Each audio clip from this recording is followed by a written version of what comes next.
Bueno, primero, perdonar que voy a hablar en castellano, aunque estemos en Barcelona, que es mi tierra, porque nos están escuchando muchas personas a nivel internacional, sobre todo latinoamericana, España, y para que entiendan toda la conferencia en streaming, ¿no?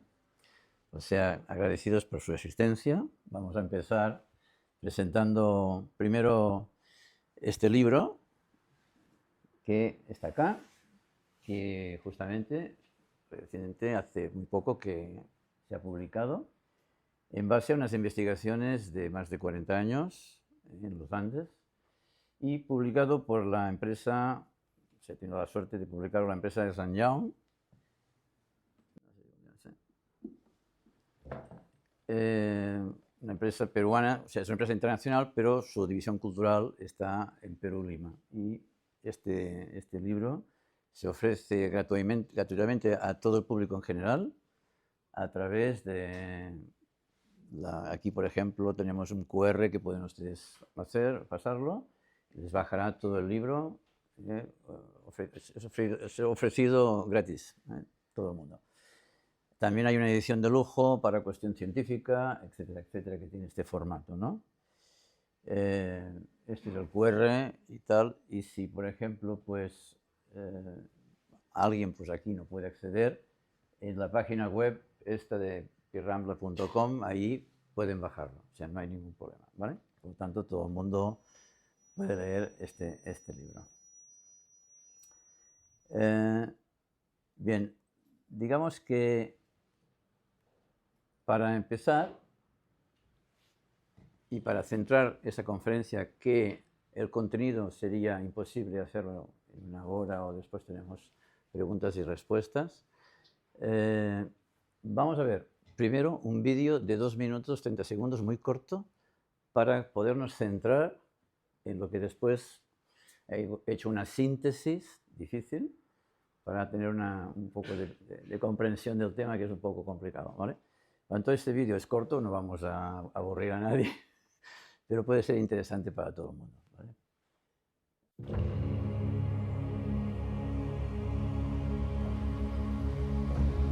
Después de 35 años de investigaciones, exploraciones, excavaciones, disponemos de importantes pruebas históricas sobre la existencia de una antigua civilización muy avanzada.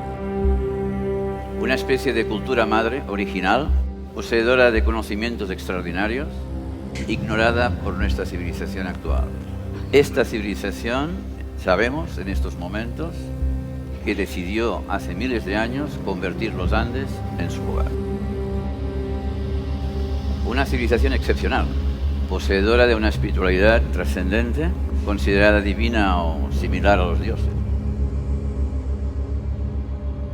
La tradición andina los llama los viracochas.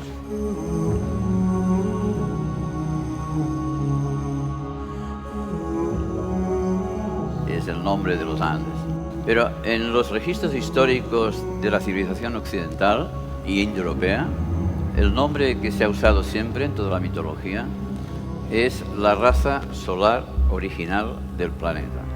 Una raza que en el transcurso de la historia se ha ido formulando una concepción superhistórica de su existencia, sin poder esclarecer hasta la fecha actual si realmente estamos delante de un mito o leyenda, o en realidad estamos delante de una verdad histórica que sobrepasa nuestros conocimientos.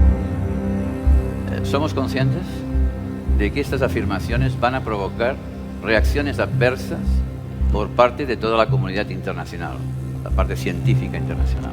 Pero nosotros estamos dispuestos a asumir este reto, esperando colaborar con los mejores científicos en los futuros descubrimientos, que son muchos, y nos aporten la verdad de tales afirmaciones.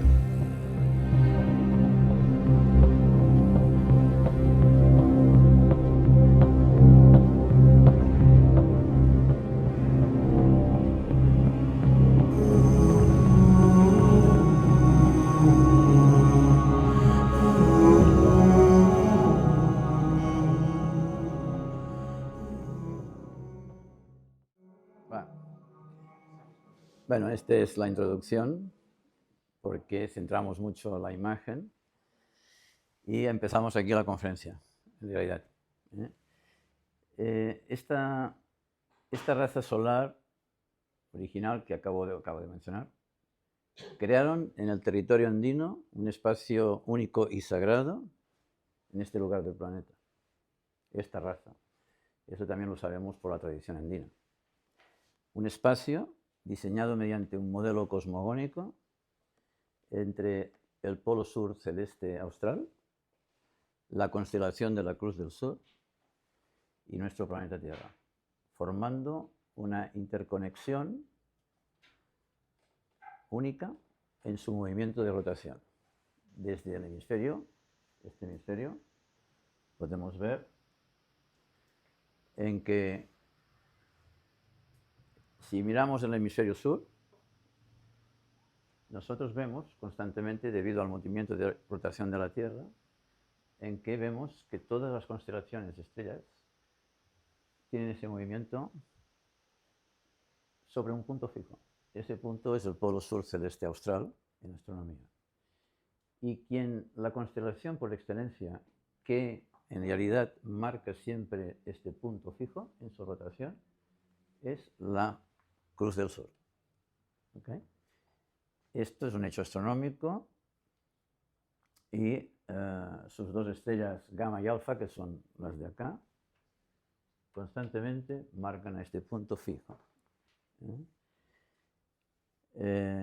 Para todos los pueblos originarios de América, este punto fijo del cosmos ha sido siempre considerado el ombligo del mundo, el verdadero norte de todas las culturas precolombinas, sinónimo de arriba, adelante y principal. En lengua náhuatl lo llamaron Teol, que significa la causa primera, la energía cósmica, creadora de la vida y el movimiento, centro de todas las energías, venerado en todos los templos sagrados de sabiduría. Los mayas lo llamaron Hunacú, lo que significa el único dador del movimiento y la medida.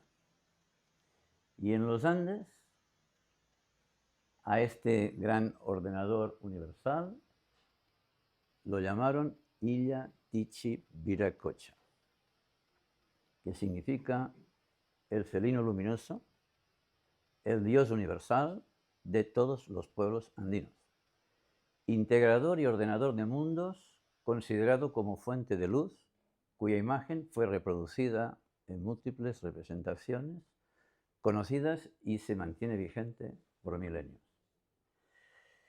En la Puerta del Sol de Tiwanaku podemos observar que Illa Tichi Viracocha está esculpido en un bloque cuadrangular de piedra de andesita, una de sus máximas representaciones de todos los ángeles, de todos los ángeles. Esa imagen se repite de norte a sur hasta llegar a Colombia incluso y tal.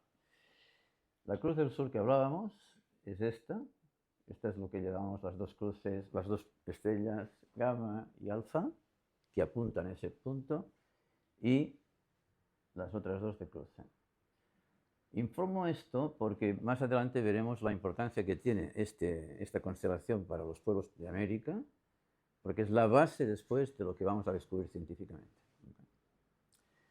Pues estos trabajos empezaron entre los años 1977 a 1985 y se estudió un modelo cosmogónico por la antropóloga holandesa Maria Scholten de Ebeck. Esta fue la artífice que nos llevó a ese conocimiento. Maria Scholten se percató con intensas investigaciones que hizo que los principales centros de las culturas incas y preincas se encontraban estratégicamente ubicados a lo largo de un alineamiento geodésico en dirección suroeste-noroeste con ángulo de 45 grados a los 4 puntos cardinales. Sería esto. O sea, la alineación que ella observó es esta con ese ángulo, ¿no? partía desde Bolivia, ella lo estudió desde Bolivia, la zona de Tiwanaku, hasta la parte del Océano Pacífico, trazando la diagonal de un perfecto cuadrado, esta es la diagonal, de un perfecto cuadrado en que encajaba una rejilla con ese ángulo respecto al norte geográfico, sur, este y oeste. Y empezó a investigar fuerte este elemento porque esto no es una casualidad. En ese sentido, Maria Scholten, a esta diagonal isocuadrado, lo combinó con otros cuadrados y círculos totalmente proporcionales entre sí. El resultado fue que esta rejilla territorial andina abarcaba todos los antiguos lugares claves del territorio, tanto de la sierra como de la costa y la selva. Aquí, por ejemplo, podemos observar que esto es muy complicado, después hablaremos un poco de ello, porque si no nos liaríamos mucho, no tendríamos tiempo, en que incluso los subángulos, aquí está Pachacamac es un templo que está en la costa peruana, o sea que está fuera del ángulo recto de esos 45, pero el modelo de la rejilla abarca todos los templos de todo ese cuadrante. Este descubrimiento es espectacular porque ahí la ciencia empezó a cuestionar pues, muchas cosas. Lo combinó, como decíamos, y hizo... Espera, si me sale bien. A ver.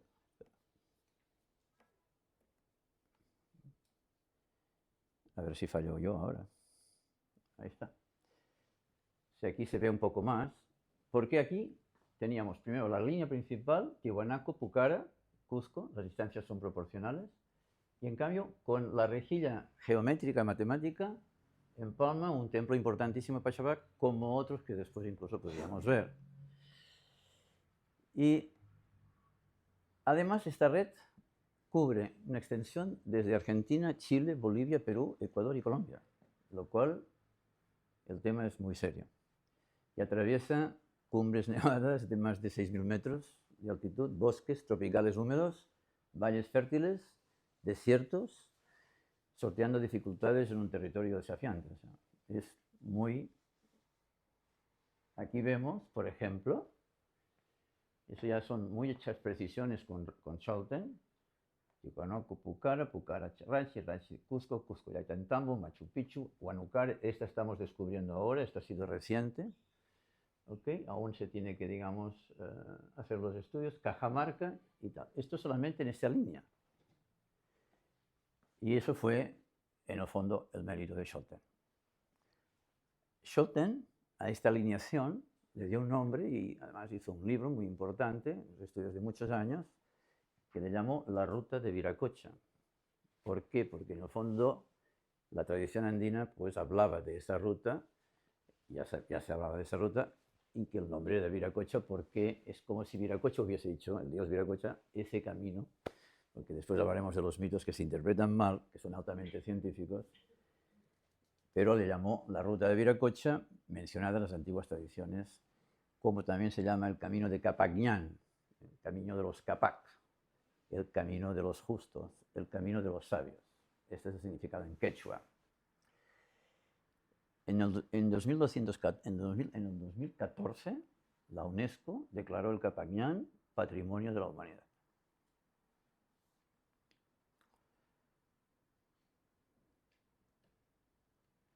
Esta red tan fuerte a nivel científico, en principio la ciencia no sabe quién la construyó, pero los constructores, quienes fuesen en principio, planificaron y ejecutaron esta extensa red geográfica mediante un fractal geométrico llamado la cruz escalonada. Esto. En quechua a esa cruz se le conoce como chacana o también tawa chacana, tawa. Hablaremos, tawa significa 4, símbolo relacionado en todas las tradiciones con el gran ordenador universal Illa Tichi Viracocha que hemos hablado. La relación de ese símbolo está relacionado con este Viracocha. En quechua, tawa es 4, chacana significa puente. En el caso de una relación con una red territorial, Tahuachacana haría referencia a una red interconectada con los 4 puntos cardinales.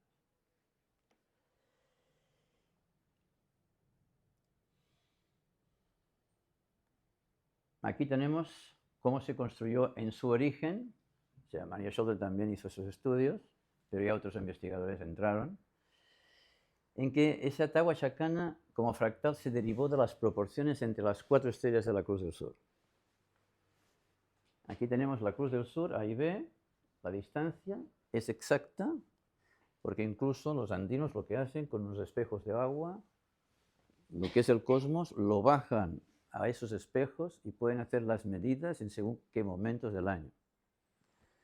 Pues, en realidad, las distancias proporcionales de la Cruz del Sur, como constelación, digamos, matriz del hemisferio sur, es la diagonal de un cuadrado, o sea, con ángulos unitarios. Esto le proporcionó muchos quebraderos de cabeza a María Scholten y a otros investigadores, ya que se requieren destrezas técnicas muy avanzadas para construir una Tahuachacana, expandiéndose sobre todo de forma fractal en una red territorial. Esto es ciencia superior, debido a que su factor de cambio y variación está vinculado con la relación matemática del número pi, llamado Catari en los Andes, y esquemas, además, modeladores complejos relacionados con la Tierra y el cosmos. O sea que es de una complicación quien estudie esto, en que hay que saber mucha astronomía, mucha matemática avanzada. Por lo tanto, y eso es muy antiguo, entonces ya tenemos un problema. Así podríamos concluir, debido a que la Cruz del Sur le da origen en su forma y figura, yo defino esto es un poco lo que he querido decir así, de que la Tahuachacana está en el cosmos a través de la Cruz del Sur, de la misma manera que la Cruz del Sur está en la Chacana en nuestro territorio andino. Y ese es un misterio importante, porque esto la ciencia ya ahí tiene algunos problemas. Para los andinos no hay ningún problema. Vamos a explicar el modelo en síntesis, para no tampoco hacerlo tal, porque tenemos un tiempo muy limitado. Voy a sintetizarlo para que ustedes lo entiendan bien. El modelo, digamos, de esa red geodésica. ¿Okay? Espera, me está pasando algo aquí, o yo no estoy haciendo bien. Disculpadme. Bien. Esta es la región geodésica. Se estructuró esta región del Perú, que es la que analizó mejor Scholten. Se estructuró. No me sale. Este es el norte geográfico, para que lo veamos. Este es el ángulo 45, que va desde la parte noroeste-sureste. Y este es el otro eje. Son 2 ejes que va desde el noreste, sur, oeste. Ahí está, ¿vale? Después bajamos, salimos con este norte para que no nos moleste. Y acá, esos 4 ejes representan 4 zonas del territorio de esa red. Chinchasuyo, en esta línea, Collasuyo, en lengua quechua, Antisuyo, selva, es decir, la zona del Pacífico, la zona de Tiwanaku, estoy acá, selva, costa, con Tisuyo. Y su centro está en el Cuzco. Por lo tanto, esta red, la red se ha ido ampliando con los años, solamente esta distancia tiene 5.200 kilómetros. Pues, ¿qué pasa? La red, con los años, estoy hablando desde el original, ha llegado a tener incluso, y ahora hay estudios aún que se han continuado con el gobierno de Perú, como mínimo de 30.000 kilómetros en su conjunto, porque hay subredes. y después lo de Argentina que se está encontrando, pues puede llegar a 60.000 kilómetros. Es impresionante. Y esos estudios va para largo, tienen que continuar. Pero bueno, vamos a centrarnos en lo que es el eje de todo esto. Aquí tenemos a Cuzco, la llamada ciudad ombligo. Recordemos que Cuzco en quechua significa ombligo. Y aquí se halla el centro de esta inmensa red que hemos analizado, nombrado por la tradición andina, que lo llama el ombligo del mundo o el ombligo de la tierra, y yo incluso con otros le ponemos el umbilicus mundi, en latín para que lo entiendan todas las lenguas. También hay otros nombres, ¿no? Y aquí quiero recordar una frase simpática del filósofo y escritor italiano Umberto Eco, que en 1998, en su libro El péndulo de Foucault, dice lo siguiente, una frase muy interesante. Dice, el secreto, cuando hablamos de una red tan inmensa, Foucault dice, el secreto consiste no solo en disponer del mapa global, lo que hemos dicho, el secreto, sino también de conocer el punto crítico, el ónfalos, ombligo, el umbilicus telluris. Incluso aquí él ya lo define más, telluris significa interior, el centro del mundo. Y después su frase final, fuertísima, el origen del poder.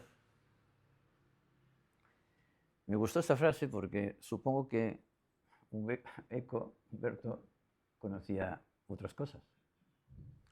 Vayamos al Cuzco. Mucha gente sabe, pero muchos no saben, en que el Cuzco en su origen tenía forma de felino. Y vamos a analizar su morfogénesis, porque esto es tremendamente importante. Incluso Machu Picchu tiene forma, digamos, de cóndor. Ollantaytambo tiene forma de llama. Cuando metemos los drones arriba y vemos las distancias muy considerables a nivel del espacio, los puntos principales, sobre todo los más importantes, tienen figuras de animales en representación mitológica a otros conceptos también muy serios dentro del mundo andino. Pero en el caso de ese centro, de ese umbilicus, es un felino. O sea, esta ciudad ombligo en su origen fue, ya digo, construida en forma de felino, representando al creador, a Illa Tichi Viracocha. ¿Qué significa el felino luminoso? Emblema de los grandes amautas andinos, presente en todos los principales templos del Tahuantinsuyo desde hace más de 5.000 años. Aquí podemos ver el felino, la ciudad en su origen, cuando ya en la época casi inca. Aquí la ciudad ha ido creciendo, se deforma en esa parte, pero acá está la cabeza del felino, aquí está todo su cuerpo, que lo cierra dos ríos, el Tullumayo y el Guatanay. Y ese es el origen de esa ciudad, en donde tiene forma de felino sí o sí. Además, en esa forma de felino, la cabeza, que está en Sacsayhuamán, tiene tres, fíjese que hay una especie de dentadura arriba, tres murallas en forma de zigzag, que ahora veremos, en donde se ubica este umbilicus que hemos hablado. Es de extrañar que la arqueología oficial no haya comprendido bien el diseño y la forma de esta ciudad solar tan importante y única en el mundo en relación al felino luminoso de la tradición. Es muy raro. Evidentemente que hay veces arqueología y mitología no van de la mano, pero sí que tienen que ir de la mano.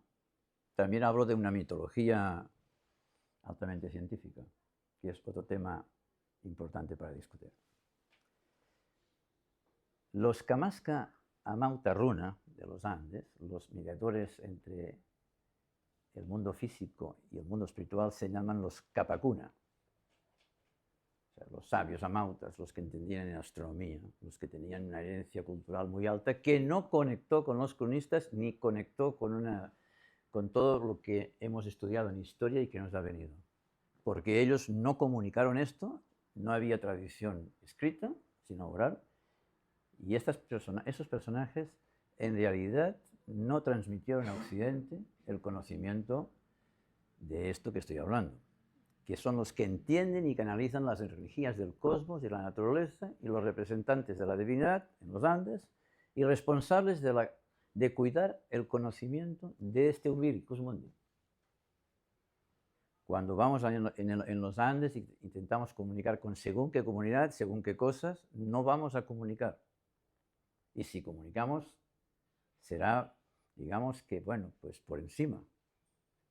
Hay que pasarse muchos años para que realmente pues digan algo y tal. Bueno, voy a hacer aquí algo así para que a mí me ha costado, he tenido bastante suerte en algunos aspectos.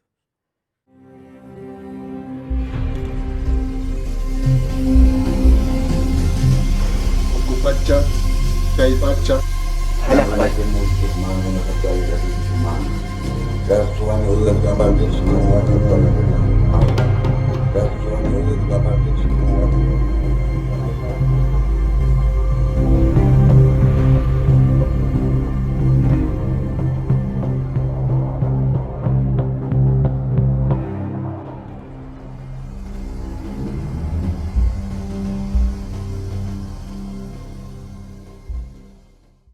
Voy a parar acá. Este pueblo son los pueblos Quero. Están refugiados en las montañas de Paucartambo, en Perú, a 4.000 metros de altitud. Este pueblo nunca ha conectado con Occidente, con nosotros y con la civilización andina hasta el año 1970 o 68 aproximadamente.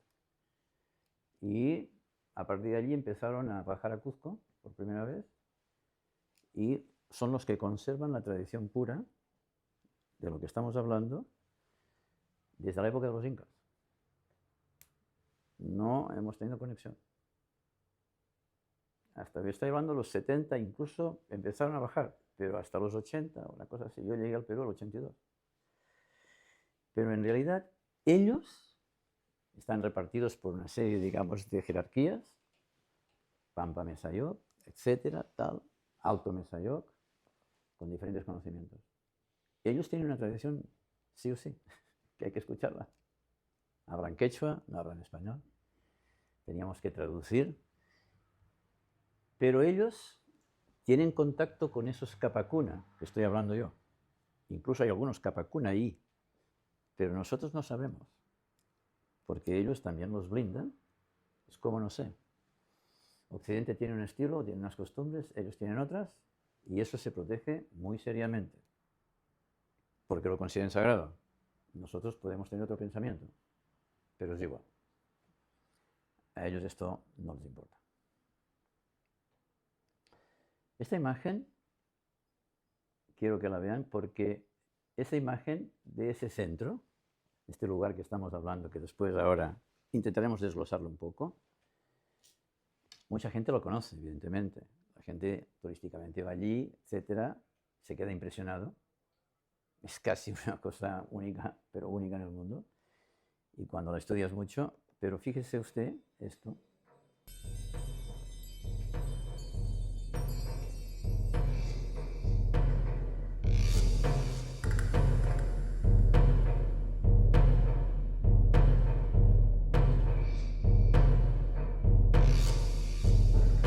Ahí están las tres murallas, creo. Aquí está el centro, el axis. El punto exacto. Ahí está.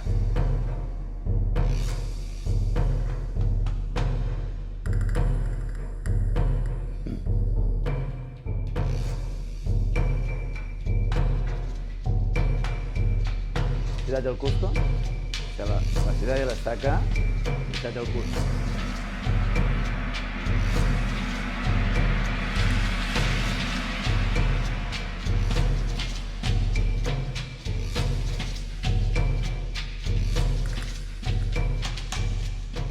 Esta ciudadela ha sido expoliada casi prácticamente desde la época inca, los conquistadores, hasta el año 70 de nuestro siglo XX.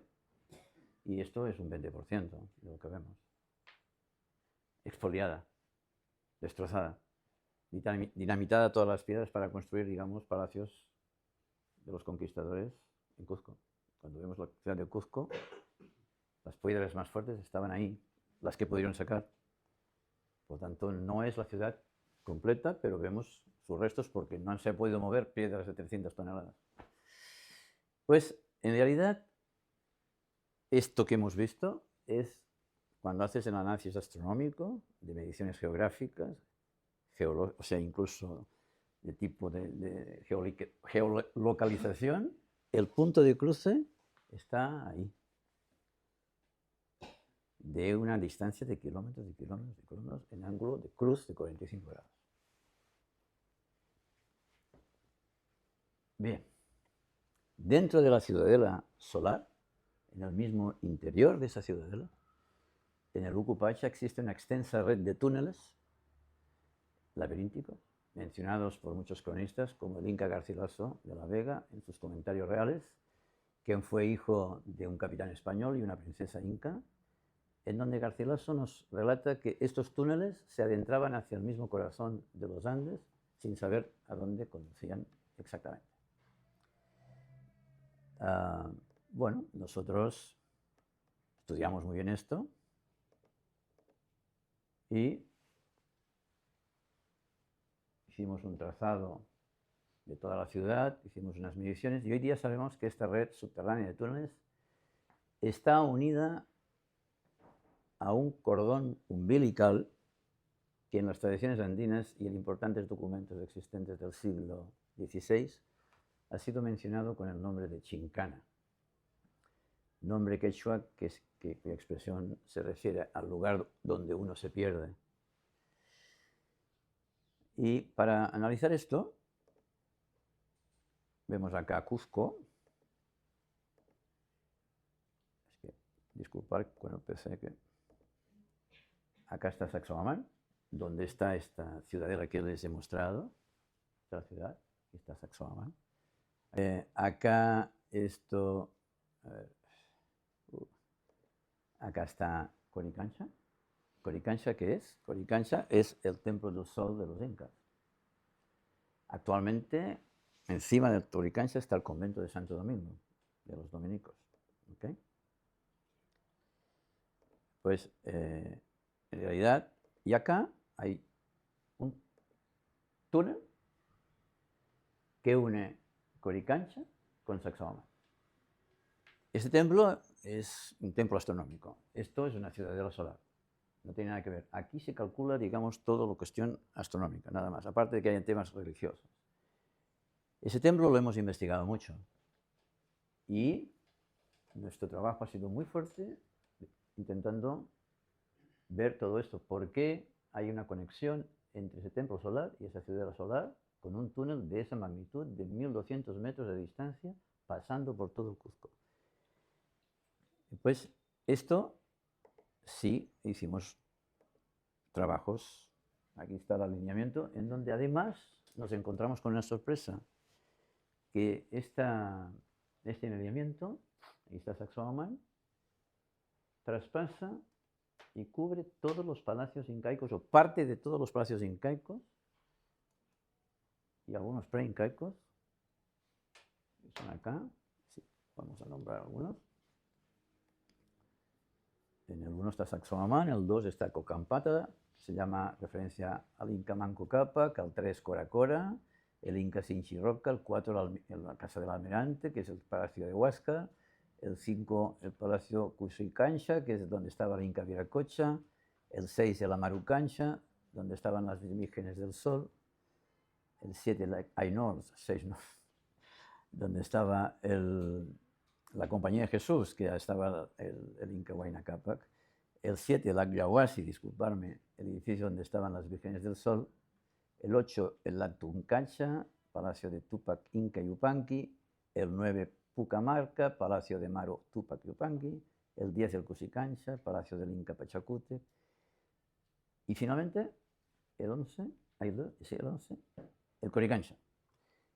El templo del sol de los incas, el templo más importante del incanato, situado en el actual convento de Santo Domingo. Como he dicho, bajo sus cimientos se encuentra la entrada principal al túnel. Acá. Hay otras entradas. Tenemos entradas acá, pero en realidad esas entradas acá, a nivel arqueológico, para las excavaciones, son muy difíciles debido a que se expolió, o sea, se cubrió todo esto y a nivel de trabajos es muy difícil. En cambio acá es bastante fácil, porque era la entrada de más conexión con esos palacios que llegaban a esos laberintos que habla Garcilaso de la Vega. ¿Okay?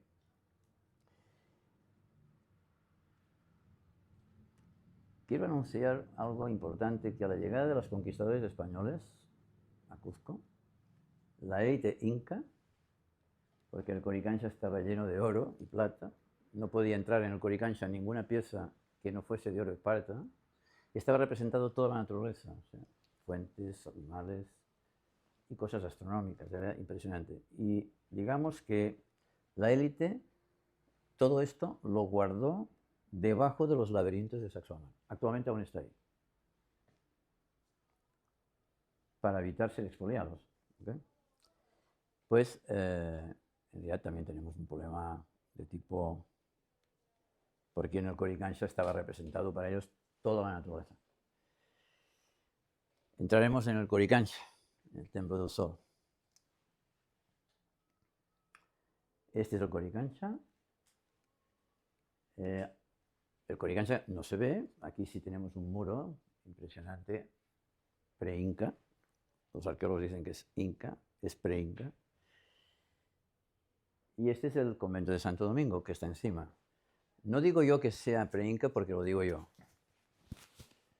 sino porque en los estudios de arqueastronomía se ha podido comprobar, ya desde Rolf Müller, digamos, del Observatorio de Potsdam, más otros investigadores que han venido, en que la antigüedad de la posición astronómica de este templo no cuadra que sea del 1100 después de Cristo.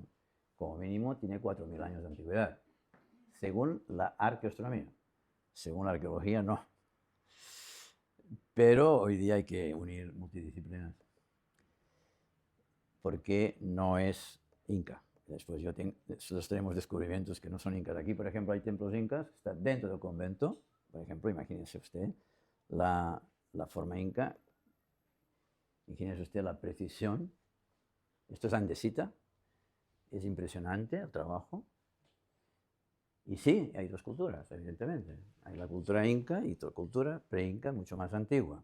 Porque el Coricancha actual había tenido varios nombres. Varicancha, Inticancha, dependiendo de la edad, pero digamos que la época que se refiere a la historia es una historia demasiado reciente, no es así. Pues ya daremos una imagen acá de una cosa no inca. Esto es pre-inca. Esto es un muro en forma curva, es una obra de sillería impresionante, en donde pues esto es un estudio astronómico que se hizo por la parte de delante y por la parte de atrás. Se hizo un estudio astronómico de su antigüedad en arqueastronomía, en donde pues tiene una antigüedad pues mínimo 4000. A nivel de esta ciencia, ¿no? Bueno, vamos a Hechos, porque en esa conferencia va a haber una sorpresa. Anteriormente hemos hecho mención de que bajo los cimientos, antes dicho, del convento de Santo Domingo se encuentra la entrada principal del túnel Chincara, ese túnel. Eso ha llevado de cabeza, pero a cantidad de investigadores, que conduce a las grandes galerías de Sacsayhuamán, como estamos diciendo. Yo he excavado en el año 2000 en este templo, excavaciones del 2000 al 2002, fuertemente, con el Instituto Nacional de Cultura del Perú. Esto es la base del salón solar, porque habían varios salones, el más importante del Coricancha. Dentro de lo que es el Templo del Sol, hay salones. El más importante que fue destruido en la época, digamos, cuando se construyó la iglesia, ese salón de arriba, y el de la luna también se destruyó. Y esas bases son de diorita verde, la piedra más dura que existe. Y no es inca. Por lo tanto, hay que reescribir los libros de historia. Y esa fotografía no la ha visto nadie. La ven ustedes ahora. Y claro, aquí hubo muchos problemas de otro tipo que en esa conferencia terminaríamos 2 días. O sea.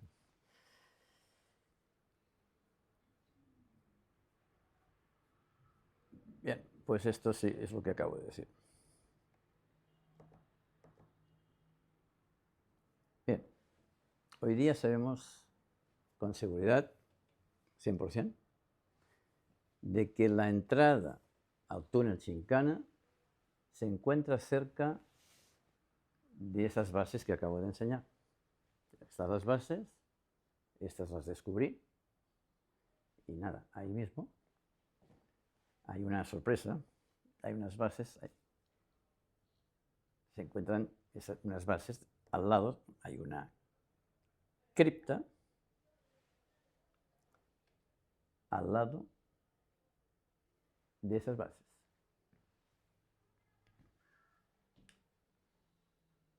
Esa cripta no tendría que aparecer, esos son los laterales de la iglesia, no tendría que aparecer porque normalmente esa cripta, además, se halla el túnel dentro de esa cripta. Y está en un lateral. Aquí está todo un diseño que hemos hecho de toda la maqueta de lo que es el convento. Evidentemente que esto es la iglesia, esto es un campanario, aquí está el claustro, acá están muros, templos incas aún, pero esto es un modelo que se hizo y desarrollamos todo un tema también para la astronomía, ¿no? Después,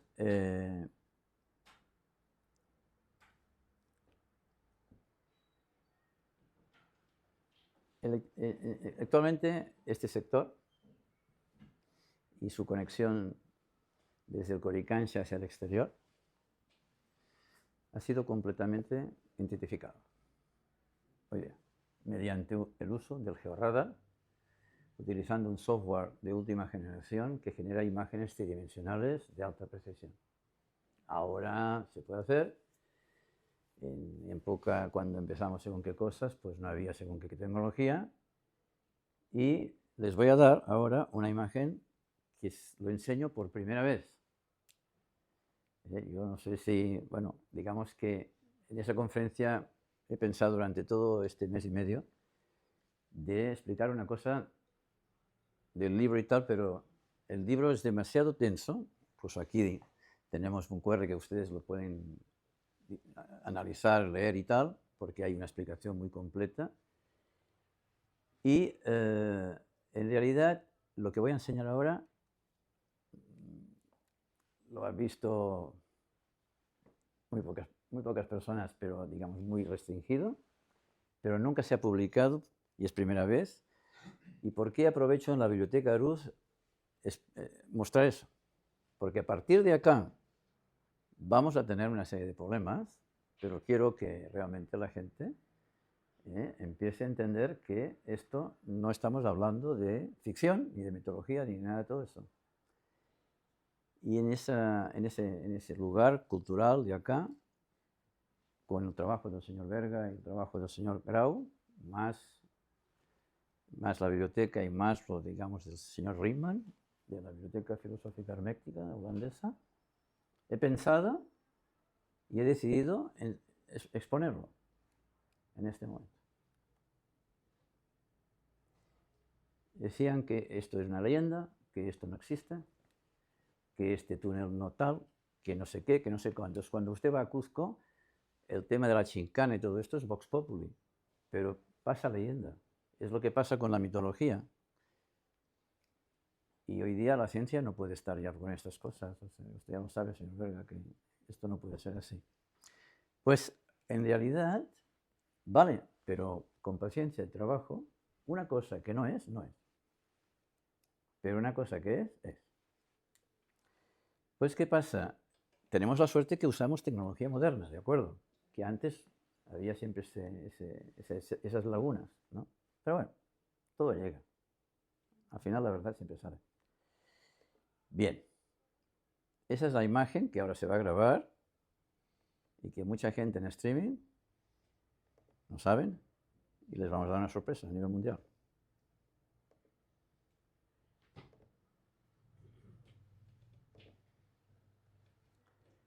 Esto es una imagen en 3 dimensiones hecho por radar de última generación con un software muy difícil.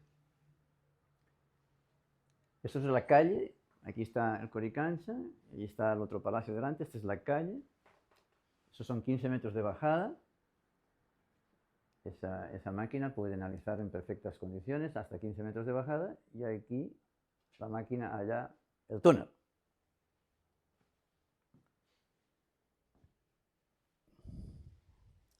El túnel de salida que conduce a la ciudadela de Sacsayhuamán, porque tendríamos que analizar todo el trazado del Cuzco, punto por punto, que no se puede analizar porque hay otro palacio que tenemos que meter las máquinas, otro palacio que hay que meter las máquinas, etcétera, etcétera. Pero en realidad el punto crítico más importante de salida está en el Coricancha y es este que están viendo ustedes. Lo van a ver desde otro ángulo, mejor. Esto, digamos, le he sacado la parte de la tierra, hemos hecho aquí con los ingenieros un tema para que se vea bien. Escuchen bien. Esto de acá, porque pudimos alcanzar desde la parte exterior del Coricancha, de la calle, la penetración del radar pudo llegar un poco hacia la iglesia, porque toca pared con acera. Esto es parte de la cripta que estoy diciendo ubicada. Si yo hablo de que sí, que tal, el radar no habla. Lo que es. Y pudo enganchar esa cripta empalmada. La cripta es colonial, siglo XVII. La cripta hace así y empalma después, porque los incas no trabajan en forma curva, ya sabes. O sea, era todo recto, en donde aquí hay un poco de tierra, y acá baja un poco y el túnel es recto, pero está empalmado a la cripta, tal como realmente está en los escritos. O sea, es tal cual, la máquina ha encontrado esto. Esto está para abrir. Eso sale de la iglesia. En la iglesia están los dominicos. Tenemos un problema. El gobierno, digamos, la propiedad es de los dominicos después de Pizarro, hace más de casi 500 años. Y esa zona se cerró a partir de los años 80 del siglo pasado. Esa zona. ¿Quién? Los dominicos. Bien. Disculpa. No. Esto no puede ser, ¿eh? O sea, que no pasen aquí cosas raras, porque...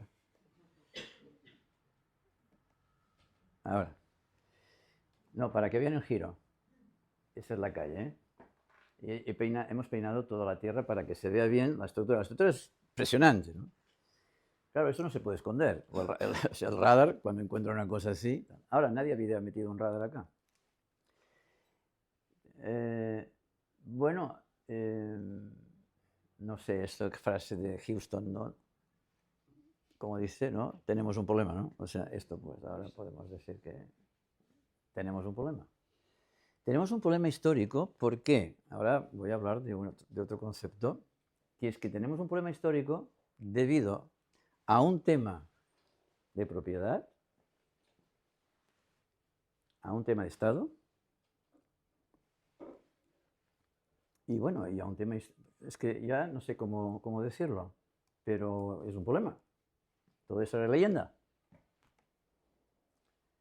Bien. pero hay más. Hay más. Y en esa conferencia hay que decirlo todo ya. Después de enseñar esto ya no nos podemos callar de muchas cosas más. Este es un plano de la iglesia del Coricancha. Ay, espere.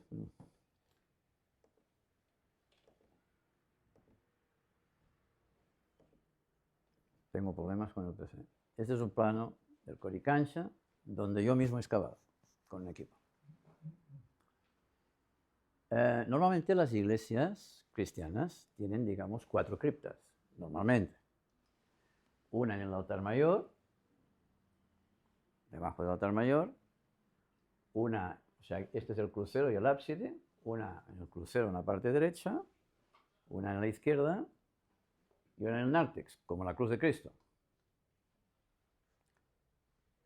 Nosotros hemos excavado y esa cripta de acá estaba escondida, en ese caso, y nosotros la abrimos en el año 2001.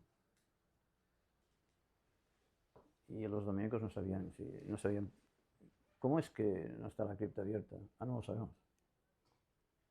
Bueno, pues la abrimos. Ahora hay esas 3 abiertas. Y aquí está la del nártex, que aún no se ha abierto porque aún no ha sido investigada, pero se sabe que está. Bien. En una iglesia, aparte, está estructurada de 3 maneras. La nave de la epístola, a la derecha, mirando hacia el altar mayor.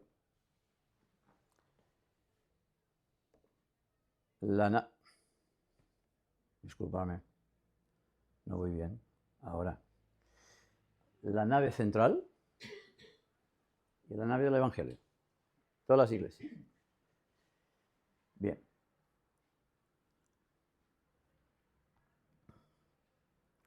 Vamos a ver ahora esto.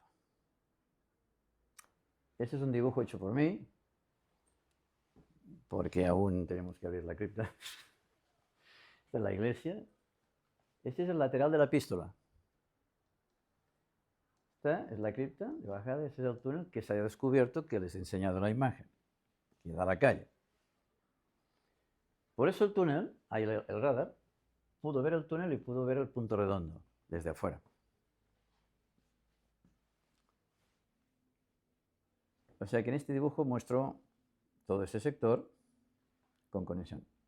Esta área fue cerrada y clausurada por los dominicos, como he dicho, en la década de los 80, y actualmente disponemos de importantes indicios de que esta cripta, indicios, pero muy serios, de que esta cripta es la misma cripta que fue hecha construir por doña Beatriz Clara Colla, hija de Saidi Tupac y su esposa y hermana Kusi Warkay.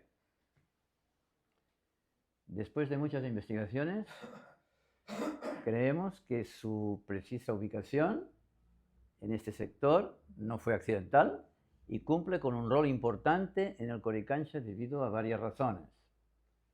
La primera de ellas es que está ubicada al lado del Salón del Sol, donde hemos hablado de esos restos que he enseñado, el más importante del incanato. La segunda razón es que allí se encuentra la chincana, esa cripta, o sea, primera razón, que conecta con esos subterráneos.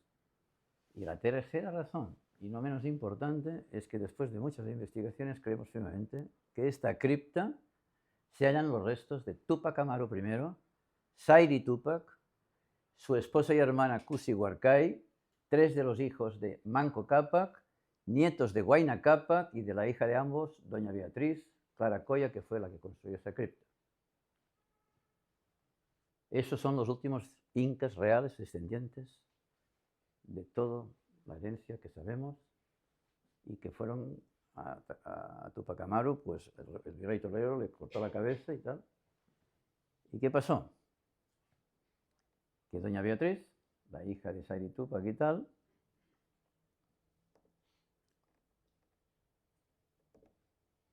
vamos a explicar eso. Ese es Tupac Amaru. Bueno, es un dibujo que está en cuadros, pero en realidad Saidi Tupac, su esposa hermana y Beatriz. Ok. Esta señora Beatriz esta ñusta, casada en 1572 con Martín García de Loyola, de la familia de Loyola, que ahí viene también como primo San Ignacio de Loyola. El matrimonio entre doña Beatriz simbolizó, con Loyola, la alianza entre la élite colonial española y la nobleza incaica, un intento por consolidar el dominio español sobre los Andes mientras se mantenían ciertos privilegios para las familias incaicas de alto rango. Se hizo así. Y por eso, en realidad, y la deducción que creemos de que esta familia real incaica está enterrada en esta quinta cripta es gracias a las excelentes, porque se hizo un trabajo muy fuerte, de investigación de la historiadora María del Carmen Martín Rubio, doctora en Historia de América por la Universidad Complutense de Madrid y colaboradora del CSIC en España. La historiadora encontró documentos relevantes sobre esto, sobre Túpac Amaru y todo esto, en la biblioteca de la Fundación Bartolomé March en Palma de Mallorca, que vino de Juan de Betanzos. Según escritura otorgada el 16 de agosto de 1592 por el provincial y prior de Santo Domingo, a doña Beatriz, en aquella fecha se vendió por juro de heredad y perpetuamente un patronato y una bóveda en la capilla mayor de la iglesia del convento de Santo Domingo, donde Beatriz mandó fabricar esa cripta a su costa, sobre los cimientos del Templo del Sol. A cambio, había cedido a los padres dominicos en el valle una hacienda con huerta, molino y obraje. Eso está en los escritos de Betancur y Túpac Amaru, 1790, tomo 13, página 120. O sea que esto es muy serio. Muy serio. En 1600, la ñusta Beatriz Claracoya formalizó un testamento en el que se declaraba vecina del Cuzco e instituía por heredera legítima sus bienes a su hija Ana María de Loyola. Y en él ordenaba que cuando muriese fuese enterrada en el convento primero de Santo Domingo de Lima y que después fueran trasladados sus huesos a la sepultura del convento dominico del Cuzco, propiedad suya, donde ya reposaban los restos de sus padres y deudos. Documento Betancur y Túpac Amaru, 1790, tomo 3, página 156. En fin, esto, ¿cuánto tiempo tenemos? Són 7 i mitja. O sea, 7 i mitja, tenim fins les 8. O sea, justo. Bueno, digamos que me ha costado mucho plantear esto en una hora, porque si yo hubiese hecho esa conferencia, y les doy las gracias de su asistencia, hubiese hecho la conferencia pensando y entrándome en el Umbilicus Mundi, hubiese estado muy bien y tal, muy interesante, pero no, yo creo que incluso hubiese salido mal porque el libro está ahí, se puede leer porque se requiere de tiempo para poder engullir todo eso y ver las pruebas científicas de todo lo que estamos diciendo, y en eso no se puede hacer, ¿eh? Y a lo mejor después buscaremos otra metodología. Y después pensé, con mucha sinceridad, de que acá era el momento oportuno de explicar esto en el concepto de lo que representa el descubrimiento y además un hecho histórico que tenemos problemas con la Iglesia, con el Estado, con la historia, con el Ande y con todo. Y no sé, yo no sé qué va a pasar y cómo lo voy a hacer. Pero sí que tenemos un acuerdo tenemos un convenio firmado con el Estado peruano de poder trabajar con ellos conjuntamente, pero ustedes comprenderán que ahora con esa información el tema va a ser un poco complicado. Digamos, me alargaría mucho y después esos 30 minutos con Sergi hemos dicho que, bueno, tienes 30 minutos después para que ustedes puedan hacer preguntas y hacer pues aquí un poco de coloquio porque no hay más tiempo. Y bueno, también esperando que, eso que cabo, digo, esto tenemos por delante un reto importante, histórico, por cumplir. Y bueno, les doy muchas gracias por su asistencia.